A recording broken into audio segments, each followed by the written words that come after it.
Un vēl no interaktīvajā ekrānā uzreiz pieejamajām ērtajām lietotnēm ir jāmin arī spinner, jeb laimes rata lietotne. Ar tās palīdzību mēs varam veikt kāda skaitļa, krāsas vai priekšmeta izlozi, vai arī tikpat labi izlozēt bērnu, kurš veiks nākamo aktivitāti.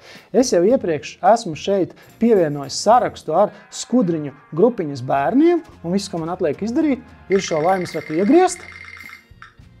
Un šorīt saimniecītēm no virtuves maizītes brokastīm palīdzēs atnest Laura. Un ja Laurai vēl arī vajadzīgs asistents, iegriežam vēlreiz.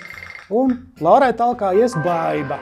Ja? Tā kā šo lietotni noteikti var izmantot, lai izlozētu kādus bērnus kādām aktivitātēm.